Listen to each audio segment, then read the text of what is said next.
नमस्कार, मी doctor Machhindra Bangar Marathi market गुरु या चॅनलमध्ये आपलं स्वागत करतो। आपल्या चौथ्या व्हिडिओमध्ये स्वागत करतो। आता आपण इंट्राडे या विषयावर पहिला व्हिडिओ बघितलेला आहे। दुसरा जो प्रकार आहे म्हणजे अनेक प्रकारांमध्ये आपण शॉर्ट टर्म नावाचा एक प्रकार ऐकतो, कधी मोमेंटम नावाचा प्रकार ऐकतो। तर शॉर्ट टर्म आणि मोमेंटम असे दोन्ही प्रकार आपण एकत्र या ठिकाणी बघणार आहोत।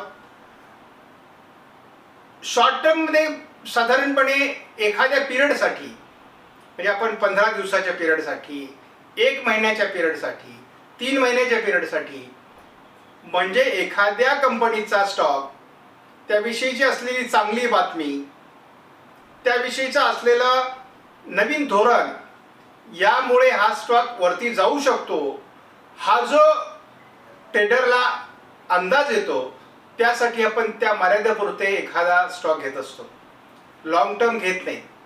किंवा भारताचं बजेट असेल, किंवा निवडणुकांचे निकाल असतील, किंवा मान्सून संदर्भातली चांगली बातमी असेल, तर या ज्या मोमेंट आहेत, या मोमेंटच्या बातमीमुळे शेअर मार्केटमध्ये सारखेच चढउतार होतात।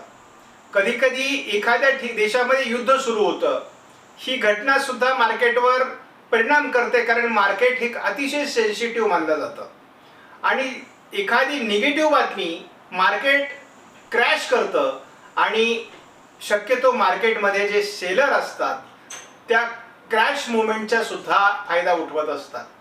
बायरला मात्र पी साइड एखादा ऑप्शन घेऊन सुद्धा इथे पैसा कमवता येतो।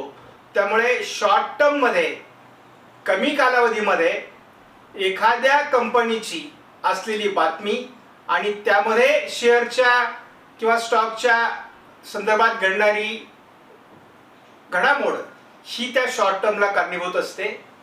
किंवा देशातील एखादी, जगातील एखादी बातमी शेअर मार्केटवर परिणाम करणार असेल, तर त्या बातमीचा प्रभाव असेपर्यंत आपण जो काही व्यवहार करतो आणि ज्या क्षेत्रावर, ज्या सेक्टरवर त्याचा परिणाम होणार आहे, त्याच्याशी मर्यादित आपलं ट्रेडिंग असेल, तर आपण त्याला शॉर्ट टर्म ट्रेडिंग अशा प्रकारचा अंदाज दिला जातो किंवा अशा प्रकारचं ट्रेडिंग केलं जातं। शॉर्ट टर्म ट्रेडिंगसाठी आपल्याला अनेक इतरही बाबी शिकायच्या आहेत। आपण अतिशय त्याची तोंडओळख करून घेतलेली आहे। शॉर्ट टर्म ट्रेडिंगसाठी अजून नियम आहेत। शॉर्ट टर्म ट्रेडिंग का करावं, त्याचे फायदे तोटे काय आहेत? तर शॉर्ट टर्म ट्रेडिंगचा फायदा असा आहे की आपली जे काही भांडवल आहे ते कमी कालावधीसाठी गुंतवला येतं आणि आपल्याला त्याचा जो फायदा आहे तो लवकर मिळवता येतो। शिवाय आपलं भांडवल दीर्घकाळासाठी गुंतून राहत नाही, कारण आपल्याकडे उपलब्ध असलेला पैसा कमी कालावधीसाठी इन्व्हेस्ट करता येतो। त्यामुळे शॉर्ट टर्म ट्रेडिंग हे आपल्याला बेनिफिशियल आहे। मात्र आपला पैसा आपल्याला मोठ्या प्रमाणात वाढवायचा असेल तर आपल्याला दीर्घकालीन किंवा पोझिशनल ट्रेडिंग केलं पाहिजे। त्या संदर्भातला अंदाज आपण नवीन व्हिडिओमध्ये घेऊ। आपणास या व्हिडिओमधील माहिती आवडली असेल तर या चॅनलला शेअर करा, सबस्क्राईब करा। धन्यवाद। जय हिंद, जय महाराष्ट्र।